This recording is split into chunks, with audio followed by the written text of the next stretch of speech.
Hey, how you doing, everyone? Welcome back to Big Frog's 4x4.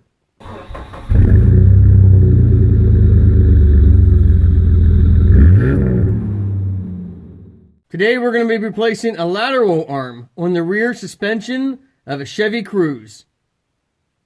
Now, my brother or someone who borrowed the car, somehow nobody knows how it happened. It could have been like this when he bought the car because he recently purchased it. They backed in, or somehow something underneath hit it and bent the lateral arm in a U shape, and it also bent the mounting bolt. As you can see here, here's the old lateral arm. There's where it got hit. It almost looks like a forklift. Hit the arm and bent it. And when it bent it, it also bent the mounting bolt. So I had to get, and you have to get, I tried to find this at hardware stores, the length of the bolt, and it's a grade 8 or 10.8 metric. It's a hardened bolt, and it's only, I think, 76 millimeters. And other bolts are either too short or too long. Now, a longer bolt might work if you can find one at the hardware store. I could not find one anywhere that's a 10.8 or an 8 grade bolt. All I could find was an 8.8 or grade 5 bolt. So at the dealer, it's not expensive. It's like $7.50, and I'll give you the part number.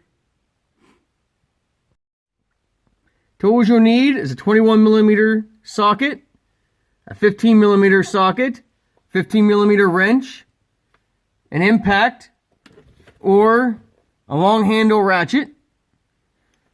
You're also going to need a jack and a jack stand. Never lay underneath a vehicle of any kind, just supported with a jack. Do you really trust a 10-cent seal that's in that cylinder to hold up all this weight and risk your life? Put a jack stand under there, please. The bolt down here is a 21 millimeter, and the bolt at the top is a 15 millimeter, with a 15 millimeter nut on the other side.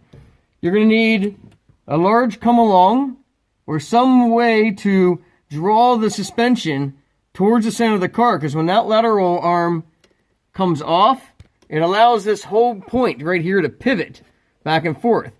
So when you draw this suspension back towards the center, it'll draw this arm towards the passenger side, which then will allow you to get your bolt over here lined up.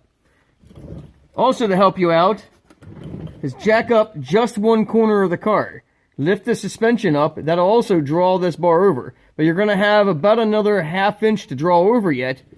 So use your come along, pull that suspension so that pivots this way, drawing this arm towards the driver's side, and then you can get your bolt in. So I just wanted to give you a quick update on the Chevy Cruze. I don't know if putting that come-along on the suspension, if it's supposed to be like that, if the suspension is bent. So I just want to let you know that I've never run across that before on one of these cars, where you can't get the bolt to line up. But this is going in for an alignment soon, so we'll find out if the rear suspension is tweaked or not, if it needs any kind of rear suspension work.